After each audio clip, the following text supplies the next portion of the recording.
ಶಿಲ್ಪಿಯಾಗಿ ನಿಯೋಜಿಸಿದ್ದಾರೆ. ತಮ್ಮ ದೈನಂದಿನ ರಾಜಕೀಯ ಕೆಲಸಗಳ ಒತ್ತಡ ನಡುವೆಯಲ್ಲಿ ದಿವ್ಯ ಬಾಲ ಯೇಸುವಿನ ಪುಣ್ಯಕ್ಷೇತ್ರದ ವಾರ್ಷಿಕ ಹಬ್ಬದಲ್ಲಿ ಪಾಲ್ಗೊಳ್ಳಲು ಹಾಗೂ ದೈವ ವರದಾನಗಳನ್ನು ಪಡೆಯಲು ಬಂದಿರುವ ನಮ್ಮ ರಾಜ್ಯದ ಮುಖ್ಯಮಂತ್ರಿಯಾದ ಸನ್ಮಾನ್ಯ ಶ್ರೀ H.D. குமாரசுவாமிಯವರನ್ನು ಈಗ ನಮ್ಮನ್ನು ಉದ್ದೇಶಿಸಿ ಮಾತನಾಡಲು ಆಹ್ವಾನಿಸುತ್ತೇನೆ. இப்பொழுது நமது மாநிலத்தின் மாண்புமிக்க முதலமைச்சரான ஸ்ரீ குமாரசாமி அவர்களை சிறப்புரையாற்ற அன்புடன் அழைக்கின்றேன். I now humbly request our Honorable Chief Minister Shri Kumaraswamy to kindly address the gathering.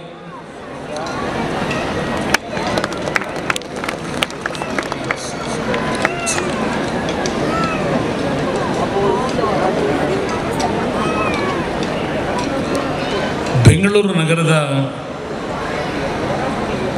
ಈ ಒಂದು ವಿವೇಕನಗರ ಬಡಾವಣೆಯ ಒಂದು ಅತ್ಯಂತ ಧಾರ್ಮಿಕ ಕ್ಷೇತ್ರ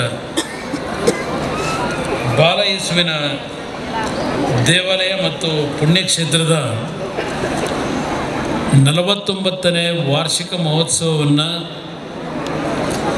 ಈ ಭಾಗದ ಎಲ್ಲ ನನ್ನ ತಂದೆ ತಾಯಂದಿರು ಸಹೋದರ ಸಹೋದರಿಯರು ಬಾಲ ಯೇಸುವಿಗೆ ತಮ್ಮ ಕುಟುಂಬಗಳ ಸಮಸ್ಯೆಗಳು ತಮ್ಮ ದಿನನಿತ್ಯದ ಸಮಸ್ಯೆಗಳಿಗೆ ಪರಿಹಾರವನ್ನು ಶಾಂತಿಯನ್ನು ಕೊಡ್ತಕ್ಕಂಥ ಪ್ರಾರ್ಥನೆಯನ್ನು ಸಲ್ಲಿಸ್ತಕ್ಕಂಥ ತಮ್ಮೆಲ್ಲರಿಗೆ ಆ ಬಾಲ ಯೇಸುವಿನ ಸಂಪೂರ್ಣ ಅನುಗ್ರಹ ದೊರಕಲಿ ಅಂತಕ್ಕಂಥ ಪ್ರಾರ್ಥನೆಯನ್ನು ಮೊದಲನಾಗಿ ಸಲ್ಲಿಸಿ ಇವತ್ತಿನ ಈ ಒಂದು ಕಾರ್ಯಕ್ರಮದಲ್ಲಿ ತಮ್ಮೆಲ್ಲರನ್ನು ಉದ್ದೇಶಿಸಿ ಈಗಾಗಲೇ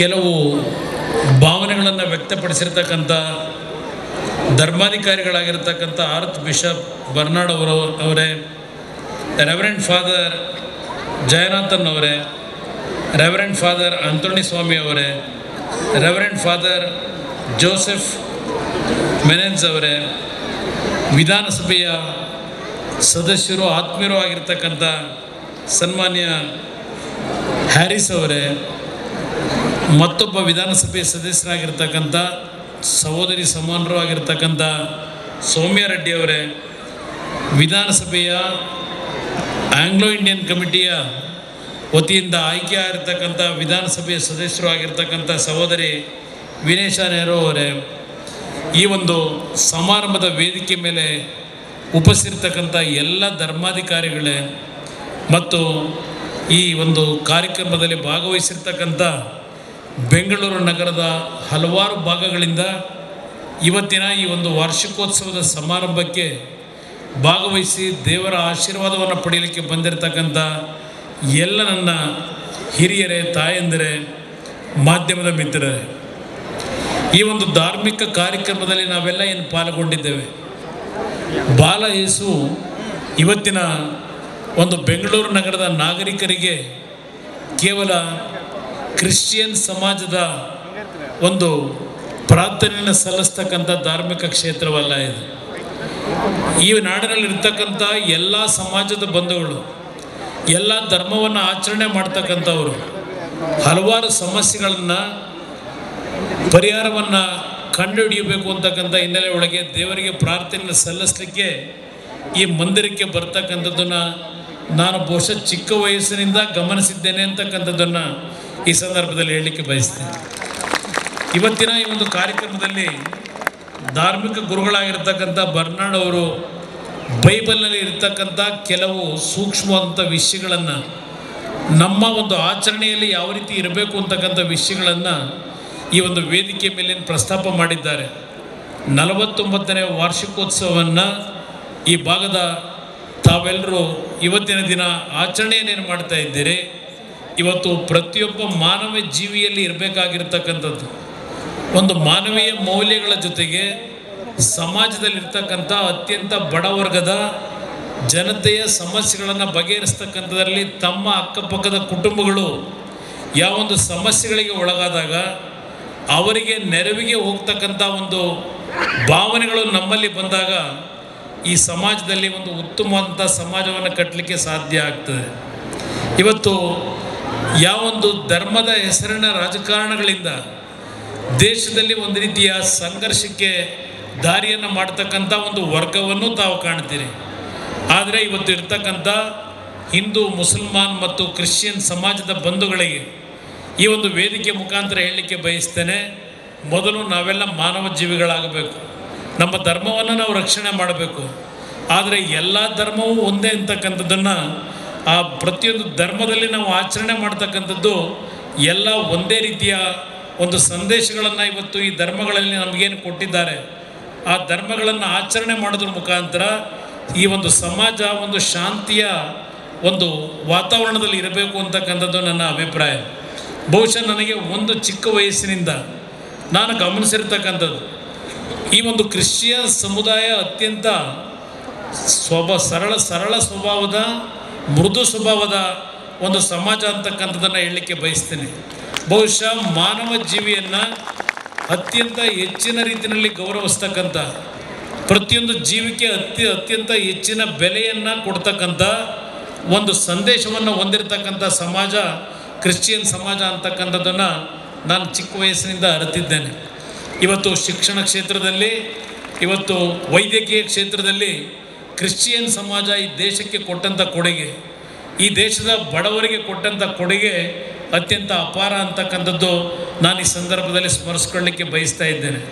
ಇವತ್ತಿನ ಈ ಒಂದು ವಾರ್ಷಿಕೋತ್ಸವದ ಕಾರ್ಯಕ್ರಮದಲ್ಲಿ ತಾವೆಲ್ಲೇನು ಭಾಗವಹಿಸಿದ್ದೀರಿ, ಈ ಒಂದು ಮೈತ್ರಿ ಸರ್ಕಾರದ ಬಗ್ಗೆ ಪರಮ ಪೂಜ್ಯ ಧಾರ್ಮಿಕ ಗುರುಗಳು ಒಂದು ಸ್ಥಿರವಾದಂಥ ಸರ್ಕಾರ ಈ ರಾಜ್ಯದಲ್ಲಿ ಮುಂದುವರಿಬೇಕು ಅಂತಕ್ಕಂಥ ಒಂದು ಆಶೀರ್ವಾದವನ್ನು ನಮಗೆಲ್ಲ ಏನು ನೀಡಿದ್ದಾರೆ. ಆ ಆಶೀರ್ವಾದದ ಬಲದಿಂದ ಮುಂದಿನ 4.5 ವರ್ಷಗಳ ಕಾಲ ಈ ರಾಜ್ಯದಲ್ಲಿ ಈ ಸರ್ಕಾರ ಅತ್ಯಂತ ಸುಭದ್ರವಾಗಿ, ಬಡವರ ಸರ್ಕಾರ, ಅದು ನಿಮ್ಮ ಸರ್ಕಾರವಾಗಿ ಕಾರ್ಯವನ್ನು ನಿರ್ವಹಣೆ ಮಾಡ್ತಕ್ಕಂಥದ್ರಲ್ಲಿ ಅತ್ಯಂತ ಪ್ರಾಮಾಣಿಕವಾಗಿ ನಿಮ್ಮ ಸಮಸ್ಯೆಗಳಿಗೆ ಪರಿಹಾರವನ್ನು ಕಂಡುಹಿಡಿಯಲಿಕ್ಕೆ ಈ ಒಂದು ಸರ್ಕಾರದಲ್ಲಿ ಪ್ರಾಮಾಣಿಕವಾದಂಥ ಕೆಲಸವನ್ನು ನಿರ್ವಹಣೆ ಮಾಡ್ತೀವಿ ಅಂತಕ್ಕಂಥ ಮಾತು ಹೇಳಲಿಕ್ಕೆ ಬಯಸ್ತೀನಿ. ಈ ಒಂದು ಕಾರ್ಯಕ್ರಮಕ್ಕೆ ಸ್ವಲ್ಪ ತಡವಾಗಿ ಬಂದಿದ್ದೇನೆ, ದಯವಿಟ್ಟು ಕ್ಷಮಿಸಬೇಕು. ಇವತ್ತು ನಾನು 5:15ಗೆ ಈ ಒಂದು ಕಾರ್ಯಕ್ರಮಕ್ಕೆ ಬರಬೇಕಾಗಿತ್ತು. ಆದರೆ ಈ ಒಂದು ಕಾರ್ಯಕ್ರಮಕ್ಕೆ ನಾನು ಬರೋದಕ್ಕಿಂತ ಮುಂಚೆ ಬೆಳಗ್ಗೆಯಿಂದ ಹಲವಾರು ಬಿಡುವಿಲ್ಲದ ಕಾರ್ಯಕ್ರಮಗಳಲ್ಲಿ ಭಾಗವಹಿಸಿ ಇವತ್ತಿನ ದಿನ 12 ವರ್ಷಗಳ ಹಿಂದೆ ನಾನು ಮುಖ್ಯಮಂತ್ರಿ ಇದ್ದಾಗ ಯಾವೊಂದು ವಿಕಲಚೇತನ ಒಂದು ವರ್ಗದ ತಂದೆ ತಾಯಂದಿರ ಜನ್ಮ ಕೊಟ್ಟಂಥ ಮಕ್ಕಳ ಒಂದು ಕಷ್ಟಗಳನ್ನು ನಾನೇನು ಗಮನಿಸ್ತಾ ಇದ್ದೆ. ಜನತಾ ದರ್ಶನದ ಕಾರ್ಯಕ್ರಮದಲ್ಲಿ ನನ್ನ ಮುಂದೆ ವಿಕಲಚೇತನರು ಬಂದು ಹಲವಾರು ರೀತಿಯ ದೇವರ ಅವಕೃಪೆಗೆ ಪಾತ್ರರಾಗಿ, ಆದರೆ ಸ್ವಾಭಿಮಾನದ ಬದುಕನ್ನು ನಾವು ನಮ್ಮ ಜೀವನದಲ್ಲಿ ಇವತ್ತು ಪಡಿಬೇಕು ಅಂತಕ್ಕಂಥ ಛಲದಲ್ಲಿ ವಿದ್ಯೆಯನ್ನು ಕಲಿತು ಅತ್ಯಂತ ದೊಡ್ಡ ಮಟ್ಟದ ಪದವೀಧರರಾಗಿದ್ದರೂ ಅವರಿಗೆ ಉದ್ಯೋಗಗಳು ದೊರಕಿರಲಿಲ್ಲ. ನಾನು ಅವತ್ತು ಮುಖ್ಯಮಂತ್ರಿ ಇದ್ದಾಗ ನನ್ನ ಮುಂದೆ ಬಂದು ಅವರು ಹೇಳ್ತಕ್ಕಂಥ ಅವರ ನೋವುಗಳನ್ನು ಕೇಳಿ ಅವತ್ತಿನ ದಿನದಲ್ಲಿ 12 ವರ್ಷಗಳ ಹಿಂದೆ ಸುಮಾರು 600 ಜನಕ್ಕೆ ಒಂದು ತಾತ್ಕಾಲಿಕವಾದಂಥ ಉದ್ಯೋಗಗಳನ್ನು KPTCLನಲ್ಲಿ ಅವರಿಗೆ ಒದಗಿಸಿಕೊಟ್ಟಿದ್ದೆ ನಾನು 12 ವರ್ಷಗಳ ಹಿಂದೆ. 12 ವರ್ಷದಿಂದ ಬಂದಂಥ ಎಲ್ಲ ಸರ್ಕಾರಗಳ ಮುಂದೆ ಅವರ ಒಂದು ಉದ್ಯೋಗವನ್ನು ಪರ್ಮನೆಂಟ್ ಮಾಡಿಕೊಡ್ಬೇಕು ಅಂತಕ್ಕಂಥದ್ದು ಮನವಿಯನ್ನೇನು ಮಾಡಿದರು. 12 ವರ್ಷಗಳಿಂದ ಅವರ ಮನವಿಗಳಿಗೆ ಪುರಸ್ಕಾರ ದೊರಕಿರಲಿಲ್ಲ. ಬಾಲ ಯೇಸುವಿನ ಒಂದು ಅನುಗ್ರಹದಲ್ಲಿ, ಎಲ್ಲ ಧರ್ಮದ ದೇವರ ಅನುಗ್ರಹದಲ್ಲಿ, ನಿಮ್ಮೆಲ್ಲರ ಅನುಗ್ರಹದಿಂದ, ಆಶೀರ್ವಾದದಿಂದ ಇವತ್ತು ಈ ರಾಜ್ಯದ ಮುಖ್ಯಮಂತ್ರಿಯಾಗಿ 12 ವರ್ಷಗಳ ನಂತರ ಪುನಃ ನಿಮ್ಮ ಮುಂದೆ ಏನು ಬಂದು ನಿಂತಿದ್ದೇನೆ. ಈ ಧಾರ್ಮಿಕ ಕ್ಷೇತ್ರಕ್ಕೆ ಇವತ್ತು ಬರೋದಕ್ಕಿಂತ ಮುಂಚೆ ನನ್ನ ಜೀವನದಲ್ಲಿ ಮಾಡಿದಂಥ ಅತ್ಯಂತ ಉತ್ತಮವಾದಂಥ ಒಳ್ಳೆಯ ಕೆಲಸ ಮತ್ತು ಆ ಒಂದು ಕ್ಷಣ, ಇವತ್ತು ಆ ಒಂದು ಸಭೆಯಲ್ಲಿ ಏನು ಭಾಗವಹಿಸಿ 600 ಕುಟುಂಬದ ಕಾಲುಗಳಿಂದ ತೆವಳುಕೊಂಡು ವೇದಿಕೆ ಮೇಲೆ ಬಂದಿರೋ ಮಕ್ಕಳು, ಹೆಣ್ಣುಮಕ್ಕಳು, ಅವರಿಗೆ ಇವತ್ತು ಪರ್ಮನೆಂಟ್ ಉದ್ಯೋಗವನ್ನು ಕೊಡ್ತಕ್ಕಂಥ, ಅವರ ಜೀವನದಲ್ಲಿ ಒಂದು ಶಾಶ್ವತವಾದಂಥ ನೆಲೆಯನ್ನು ಕೊಡ್ತಕ್ಕಂಥ ತೀರ್ಮಾನಕ್ಕೆ ನಾನೇ ಮುಖ್ಯಮಂತ್ರಿಯಾಗಿ ಆ ಕುಟುಂಬಗಳಿಗೆ ಇವತ್ತು ಶಕ್ತಿಯನ್ನು ತುಂಬತಕ್ಕಂಥ ಕೆಲಸವನ್ನೇನು ಮಾಡಿದ್ದೇನೆ. ಅದು ಬಹುಶಃ ಈ ಬಾಲ ಯೇಸುವಿಗೆ ನಾನು ಅರ್ಪಣೆ ಮಾಡಿರ್ತಕ್ಕಂಥ ಒಂದು ಉತ್ತಮವಾದಂಥ ಕೆಲಸ ಅಂತಕ್ಕಂಥದ್ದು ಈ ವೇದಿಕೆ ಮುಖಾಂತರ ಹೇಳಲಿಕ್ಕೆ ನಾನು ಬಯಸ್ತಾ ಇದ್ದೇನೆ. ಇವತ್ತು ಒಂದು ಮಾತನ್ನು ಇಲ್ಲಿ ನೆರೆದಿರ್ತಕ್ಕಂಥ ಜನಸಮೂಹ ಏನಿದ್ದೀವಿ, ಈ ಒಂದು ಬಾಲ ಯೇಸುವಿನ ಭಕ್ತರೇನಿದ್ದೀರಿ, ಇಲ್ಲಿರ್ತಕ್ಕಂಥವ್ರೇನು ನೀವೇನು ದೊಡ್ಡ ಶ್ರೀಮಂತರೇನಲ್ಲ. ಬಹುಶಃ ಇಲ್ಲಿ ಬಂದಿರತಕ್ಕಂಥ 100ಕ್ಕೆ 70-75 ಭಾಗ ಬಡತನದಲ್ಲಿ ಅತ್ಯಂತ ಕಷ್ಟದ ಜೀವನವನ್ನು ನಿರ್ವಹಣೆ ಮಾಡ್ತಕ್ಕಂಥ ನನ್ನ ಬಂಧುಗಳು ಈ ಕಾರ್ಯಕ್ರಮದಲ್ಲಿದ್ದೀರಿ. ಇವತ್ತು ಈ ಒಂದು ಬೆಂಗಳೂರು ನಗರದ ಅಭಿವೃದ್ಧಿ ಆಗಬೇಕು ಅಂತಕ್ಕಂಥದ್ದು ನಾನು ಕೇವಲ ರೈತರ ಸಾಲ ಮನ್ನಾವನ್ನೇ ಮಾಡ್ತಕ್ಕಂಥ ಒಂದು ಕಡೆ ಗಮನ ಕೊಟ್ಟಿದ್ದೇನೆ ಅಂತಕ್ಕಂಥ ನಿಮ್ಮ ಭಾವನೆ ಬೇಡ. 2 ವರ್ಷಗಳ ಹಿಂದೆ ನಾನೇನು ತೀರ್ಮಾನ ಮಾಡಿದ್ದೆ ಮುಖ್ಯಮಂತ್ರಿ ಇದ್ದಾಗ, ಯಾವೊಂದು PRR ರಸ್ತೆಯನ್ನು ನಿರ್ಮಾಣ ಆಗಬೇಕಾಗಿತ್ತು 12 ವರ್ಷಗಳ ಹಿಂದೆ, ಅದಕ್ಕೆ ಚಾಲನೆಯನ್ನು ಕೊಟ್ಟೆ. ಅವತ್ತಿನ ಒಂದು ಚಾಲನೆ ಕೊಟ್ಟಾಗ ಅದರ ವೆಚ್ಚ ಕೇವಲ 3,000 ಕೋಟಿ ರೂಪಾಯಿಗಳಿತ್ತು. ಇವತ್ತು 12 ವರ್ಷವಾದರೂ ಆ ಕೆಲಸ ಆಗದೆ, ಈಗ ಈ ಸರ್ಕಾರದಲ್ಲಿ ತೀರ್ಮಾನ ಮಾಡಿ ಮುಂದಿನ ತಿಂಗಳು ಅದಕ್ಕೆ ಏನು ಗುದ್ದಲಿ ಪೂಜೆಯನ್ನು ಮಾಡಿ ಕೆಲಸವನ್ನು ಪ್ರಾರಂಭ ಮಾಡ್ತಾ ಇದ್ದೇವೆ. ಅದರ ವೆಚ್ಚ 17,000 ಕೋಟಿ ರೂಪಾಯಿಗಳಿಗೆ ಹೋಗಿದೆ. ಆ PRR ರಸ್ತೆ ಕೆಲಸ ಆದರೆ ಬೆಂಗಳೂರು ನಗರದ ನಾಗರಿಕರಿಗೆ ಸ್ವಲ್ಪ ಅನುಕೂಲಗಳಾಗ್ತದೆ. ಎಲಿವೇಟೆಡ್ ಕಾರಿಡಾರ್ ರಸ್ತೆಯನ್ನು ಮಾಡಬೇಕು ಅಂತ ಹೇಳಿ ಸುಮಾರು 24,000 ಕೋಟಿ ರೂಪಾಯಿಗಳ ವೆಚ್ಚದಲ್ಲಿ ಬೆಂಗಳೂರಿಗೆ ಇವತ್ತು ವಾಹನದ ದಟ್ಟಣೆಯನ್ನು ಕಡಿಮೆ ಮಾಡಬೇಕು ಅಂತಕ್ಕಂಥ ದೃಷ್ಟಿಯಿಂದ ಒಂದು ಯೋಜನೆ. ಅದೇ ರೀತಿಯಲ್ಲಿ ಮೊನ್ನೆಯ ಕ್ಯಾಬಿನೆಟ್ನಲ್ಲಿ ಸಬರ್ಬನ್ ರೈಲ್ವೆಯನ್ನು 25 ವರ್ಷಗಳಿಂದ ಬೆಂಗಳೂರಿನಲ್ಲಿ ವಿಸ್ತರಣೆ ಮಾಡಬೇಕು ಅಂತಕ್ಕಂಥದ್ದು ಕೇವಲ ಕಾಗದ ಪತ್ರಗಳು ಮಾತುಕತೆಯಲ್ಲಿ ಇದ್ದಂಥದ್ದನ್ನು ಇವತ್ತು ತೀರ್ಮಾನ ಕೊಟ್ಟು 36,000 ಕೋಟಿ ರೂಪಾಯಿಗಳ ವೆಚ್ಚದಲ್ಲಿ ಸಬರ್ಬನ್ ರೈಲ್ವೆಯ ಯೋಜನೆಯನ್ನು ಬೆಂಗಳೂರಿನ ನಾಗರಿಕರು ಸದ್ಬಳಕೆ ಮಾಡ್ಕೊಳ್ಳಿಕ್ಕೆ ತೀರ್ಮಾನವನ್ನು ಕೊಟ್ಟಿರ್ತಕ್ಕಂಥದ್ದು ಈ ಒಂದು ಮೈತ್ರಿ ಸರ್ಕಾರದಲ್ಲಿ ಅಂತಕ್ಕಂಥದ್ದನ್ನು ಬಹುಶಃ ಈ ಕಾರ್ಯಕ್ರಮದಲ್ಲಿ ಹೇಳಲಿಕ್ಕೆ ನಾನು ಬಯಸ್ತಾ ಇದ್ದೇನೆ. ಇವತ್ತು ಈ ಸರ್ಕಾರ ಯಾವುದೇ ರೀತಿಯ ಒಂದು ಜನತೆಯ ಒಂದು ಸಮಸ್ಯೆಗಳಿಗೆ ಸ್ಪಂದಿಸ್ತಕ್ಕಂಥ ಸರ್ಕಾರ.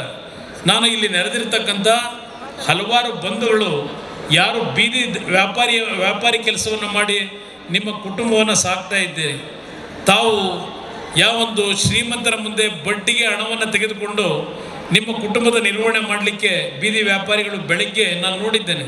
ಬೆಂಗಳೂರು ನಗರದಲ್ಲಿ ಬೆಳಗ್ಗೆ 5:30-6 ಗಂಟೆಗೆ ನಾನು ಯಾವೊಂದು ಬೆಳಗಿನ ನನ್ನ ಜೀವನವನ್ನು ನಿರ್ವಹಣೆ ಮಾಡಬೇಕಾದರೆ ಆ ಸೈಕಲ್ ಇದರ ಎತ್ತಿನ ನಮ್ಮ ಗಾಡಿಗಳಲ್ಲಿ ಆ ಮಕ್ಕಳನ್ನು ತಳಗಡೆ ಮಲಗಿಸ್ಕೊಂಡು ನಮ್ಮ ಕಲಾಸೆ ಪಾಳ್ಯಕ್ಕೆ ಹೋಗ್ತಕ್ಕಂಥ ಹಲವಾರು ತಾಯಂದಿರ ಪರಿಸ್ಥಿತಿಗಳನ್ನು ನಾನು ಗಮನಿಸಿದ್ದೇನೆ. 100 ರೂಪಾಯಿಗೆ 10 ರೂಪಾಯಿ ಬಡ್ಡಿ ಕೊಟ್ಟು ನೀವು ಸಾಲ ತೆಗೆದುಕೊಂಡು ಯಾವೊಂದು ತರಕಾರಿನೋ ಹೂವಿನ ವ್ಯಾಪಾರಗಳನ್ನು ಮಾಡ್ತಕ್ಕಂಥವ್ರು ಇದ್ದೀರಿ, ನಿಮಗೆ ಬಡ್ಡಿ ರಹಿತವಾದಂಥ ಸಾಲವನ್ನು ಕೊಡ್ತಕ್ಕಂಥದ್ದನ್ನು ಸರ್ಕಾರದ ಮುಖಾಂತರವೇ ಕೊಡೋದ್ರ ಮುಖಾಂತರ ಈ ಬಡವರ್ಗದ ಜನತೆಗೂ ಅನುಕೂಲಗಳಾಗಬೇಕು, ಬಡವರು ಇವತ್ತು ನೆಮ್ಮದಿಯಿಂದ ಬದುಕ್ತಕ್ಕಂಥ ಯೋಜನೆಗಳನ್ನು ತರಬೇಕು ಅಂತ ಹೇಳಿ ಈಗಾಗಲೇ ಕಾರ್ಯಕ್ರಮವನ್ನು ಏನು ರೂಪಿಸಿದ್ದೇವೆ. ಅದೆಲ್ಲವನ್ನು ಈ ಬಡವರ್ಗದ ಜನತೆ ಸದ್ಬಳಕೆಯನ್ನು ಮಾಡ್ಕೋಬೇಕು ಅಂತಕ್ಕಂಥದ್ದನ್ನು ಈ ವೇದಿಕೆ ಮುಖಾಂತರ ಹೇಳಿ ಇವತ್ತು ಈ ಸರ್ಕಾರ ಬಡವರ ಸರ್ಕಾರ. ಬಾಲ ಯೇಸುವಿನ ಕಾರ್ಯಕ್ರಮದಲ್ಲಿ ಭಾಗವಹಿಸಿದ್ದೇವೆ. ಆ ಭಗವಂತ ಯೇಸು ನಮ್ಮೆಲ್ಲರಿಗೆ ಶಕ್ತಿಯನ್ನು ಕೊಡಬೇಕು. ಆ ಶಕ್ತಿಯನ್ನು ಕೊಟ್ಟಂಥ ಆ ಶಕ್ತಿಯನ್ನು ಉಪಯೋಗವನ್ನು ಈ ನಾಡಿನ ಅಭಿವೃದ್ಧಿಗೆ, ಈ ನಾಡಿನ ಬಡವರ ಕಲ್ಯಾಣಕ್ಕೆ, ಈ ನಾಡಿನ ಎಲ್ಲ ಧರ್ಮಗಳನ್ನು ರಕ್ಷಣೆಯನ್ನು ಮಾಡ್ತಕ್ಕಂಥ ಉತ್ತಮವಾದಂಥ ಸರ್ಕಾರವನ್ನು ಈ ನಾಡಿನಲ್ಲಿ ಪ್ರತಿಷ್ಠಾಪನೆಯನ್ನು ಮಾಡ್ತಕ್ಕಂಥದ್ದಕ್ಕೆ ಆ ಭಗವಂತನ ಆಶೀರ್ವಾದ ನಮ್ಮೆಲ್ಲರ ಮೇಲೆ ಇರಬೇಕಾಗ್ತದೆ. ನಾವೆಲ್ಲ ಸಹೋದರ ಮನೋಭಾವದಲ್ಲಿ ಕುಟುಂಬದ ರೀತಿಯಲ್ಲಿ ಈ ನಾಡನ್ನು ಕಟ್ಟತಕ್ಕಂಥದ್ರಲ್ಲಿ ಬಾಲ ಯೇಸು ನಮ್ಮೆಲ್ಲರಿಗೆ ಇವತ್ತು ಆ ಸದ್ಬುದ್ಧಿಯನ್ನು ಕರುಣಿಸಲಿ ಪ್ರತಿಯೊಬ್ಬರಿಗೂ ಅಂತಕ್ಕಂಥ ಪ್ರಾರ್ಥನೆಯನ್ನು ಸಲ್ಲಿಸಿ ಇವತ್ತಿನ ವಾರ್ಷಿಕೋತ್ಸವದಲ್ಲಿ ಆ ಯೇಸುವಿನ ಸಂಪೂರ್ಣವಾದಂಥ ನಿಮಗೆ ರಕ್ಷಣೆಯನ್ನು ಕೊಡ್ತಕ್ಕಂಥ ದೇವರ ಕೃಪಾಶೀರ್ವಾದ ನಿಮ್ಮೆಲ್ಲರಿಗೆ ದೊರಕಲಿ ಅಂತಕ್ಕಂಥ ಪ್ರಾರ್ಥನೆಯನ್ನು ಸಲ್ಲಿಸಿ ನಿಮ್ಮೆಲ್ಲರಿಗೆ ಒಳ್ಳೆಯದನ್ನು ಹಾರೈಸಿ ನಿಮ್ಮೆಲ್ಲರಿಗೆ ಹೊಂದಿಸಿ ನನ್ನ 2 ಮಾತುಗಳನ್ನು ಮುಗಿಸ್ತೇನೆ. ಜೈ ಹಿಂದ್, ಜೈ ಕರ್ನಾಟಕ ಮಾತೆ.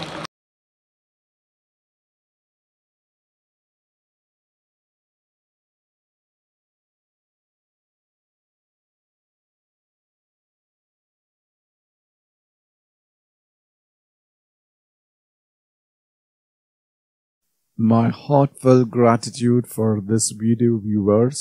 May God bless you all.